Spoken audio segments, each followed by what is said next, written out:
Hello and welcome to the fourth in our series of lockdown videos. We're doing this while we're all stuck at home, trying to look after ourselves and everybody else, and we're talking about rebooting our career. This is the fourth episode. You can find the other three on Facebook or on my YouTube channel. If you do, please like, share on YouTube. I'd be really grateful if you subscribe, and you can hit the bell to get more episodes as they come up. I really need that help from you.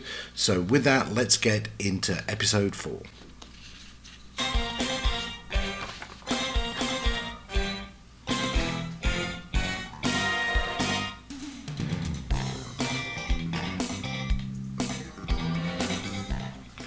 Well, welcome to episode 4 of the Reboot Your Career series. In the last few episodes, we've talked about some things along the lines of whether it's the right time to reboot your career, whether you are approaching yourself and how you think about yourself correctly, and some other critical skills.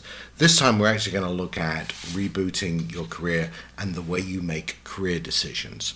I want to start with a story which will probably frame this episode for me. Years ago, I was having dinner with a colleague in New York City. This colleague was probably, I guess I was their second or third line manager at the time. And we were in New York for a series of events, and he asked me a really strange question, or made a really strange comment at the beginning of the meal. He said to me, I'm not where I thought I would be by this point in my career. And he was having what I've later called a mid-career crisis. So I said to him, why is it you think you're not where you should be? And he said, well, I'm not a manager, but I want to be a director. I want to be a VP. I want to move my career on, but I'm not where I thought I would be by this point. So we spent some time over that dinner discussing why it was that he wasn't where he thought he should be.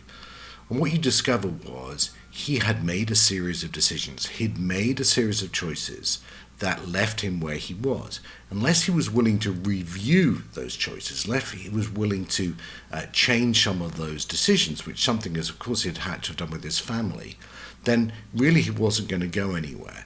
And so the question is, when we're faced with these things in our career, when we're stuck with making a change, how do we make a good decision? How do we build a framework for deciding to make a career choice? The first thing before we go into that, I just want to refer back to something I talked about in the first episode, which is I shared an Alice in Wonderland quote about fundamentally, if you don't know where you're going, it doesn't matter what direction you take. And I said that was pretty important for the career, that if you don't have some sense of where you want your career to end, then the direction you take in your career is unimportant. And I think this will be particularly true in today's episode as we think about that. Now, I don't necessarily mean you have to name the exact job you're going to do, the exact salary, but you have got to ask yourself, when you stop working, which you will do at some point, where do you want to be? Is that a financial number? Is that an organization place? Do you want to be a CEO? Would you like to be a CMO? Do you want to be the best in the world of something? Maybe you want to be working for a non-profit. Maybe you want to be living somewhere or something. But you have to have a sense of where you're going if you're going to successfully make the right decisions through your career. So, how do you make career decisions? Look, some people do a list. They review pros and cons. Some people talk to a lot of people. Some people just do it on the spur of the moment. Whatever you do, I'd like you to put a bit more structure into that. And to do that, I'm going to introduce you to a new thing which I would really like you to have in your arsenal. And it's the subject of integrity. And there's an article, a really good article, which I'm going to put in the show notes that you can get, which talks about this in more detail. And how you can use integrity in a broader thought to make career decisions. Okay, so just a second on integrity. As Jansen points out in this article, we're not talking about morality. So morality is the right and the wrong thing to do. I'm not saying don't do the wrong thing. That should be pretty obvious by now. But when I talk about integrity, I'm not talking about the right and the wrong thing to do. I'm also not talking about ethics. I'm not saying that there are agreed norms and you have to follow the agreed norms. Actually, sometimes following conventional wisdom can be a very bad thing to do. What I want to talk about is how you need your life in integrity.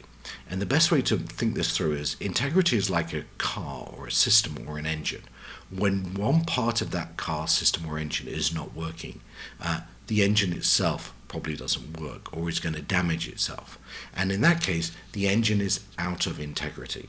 So when you're making career decisions, the question is, how does this work with your system, with the choices? And there are probably a number of different axes to think about this on. You've got your private life, what's important to you in your day-to-day life with your family. Your personal life, there may be emotional things, there may be historical things, there may be objectives you have. There's the professional life, where do you see yourself going and what do you want to focus on? And then there's, for some people, is a public persona. How do they want to appear? How do they want to be seen in their industry? So I'm going to show you a model in a minute, which I think is pretty good for balancing some of these things. But the model does have in it at the center, the one I'm going to show you can find lots of versions on Google like this, has God at the center of this model. And I just want to be clear, I'm not saying that you need to put God at the center of your model. I do think you need something at the center of your model.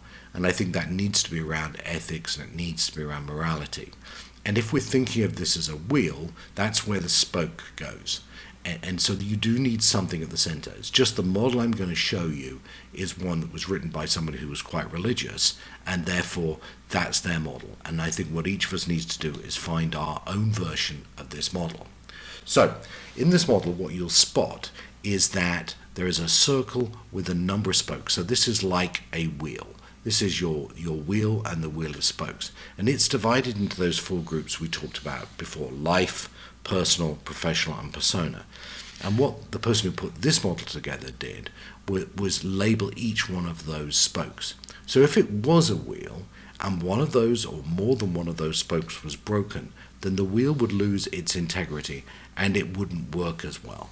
And that's true of our lives and our career decisions.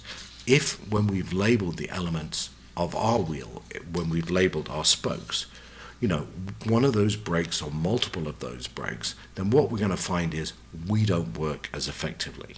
Now, if you think about the example we talked about before, the guy I was having dinner with in New York, for him, his spokes, the ones he particularly talked to me about was, my family likes the house, we have lots of friends, the kids like the school, we're very happy in this home.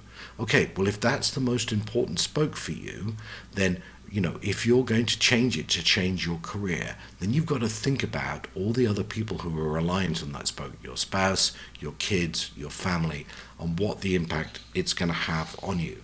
And so as you make career decisions, as you choose what to do next, think about how you damage the spokes or how you don't damage the spokes of your wheel and how you keep them in integrity. Because otherwise you won't make career decisions that get you to the right place. Now, another important thing about this wheel is there may be some spokes as you look at this or as you build your version of this wheel where you say, I think I'm out of integrity with some of these. I think some of these are broken for me. And the reality is you have to go back and fix those. And if you don't fix those, then your system will not be whole. Now, if there's somebody you've struggled with, or if there's a situation that's very difficult to you, that when you go back and try and fix it, they're not interested in hearing it, they don't want to make up with you, at some point there's nothing you can do about that. But to keep yourself in integrity and to keep your system in integrity, then you really need to do everything you can to ensure that you solve those problems. So, given that, let's talk about work-life balance. So one of the things I get asked a lot about is work-life balance. And the truth is, and what I often tell people is, work-life balance is a myth. It was something created by someone in an HR department to try and make life easy for somebody to solve a problem. I think what we tried to demonstrate in this episode is that work life is a choice. And like every choice, it has an impact on you and your system, on your integrity to be successful. Now, at some points you may pick to be more work-based. Sometimes you may pick to be more home-based or optimize around that. I've had colleagues who've taken a year off to look after a parent who was ill. But getting your integrity right is about thinking through all the elements of your system, all the elements that are important to you. And then not making a balance, but making a set of choices that make sense to you, your family, and to where you want to go in your career. And if I think back to the example we started with, that colleague I was having dinner with in New York, I have to tell you what happened next was he resigned and got a job at the level he wanted in another company and in another location. And I was absolutely okay with that because that was the right decision for him. He made it with his family and he built a great career. So think about your choices, think about your wheel, think about what the spokes are that are important to your wheel, and then use that to help you make the right career decisions. With that, I'm going to say thank you very much, and next time we're going to talk about the secrets of success. Good luck.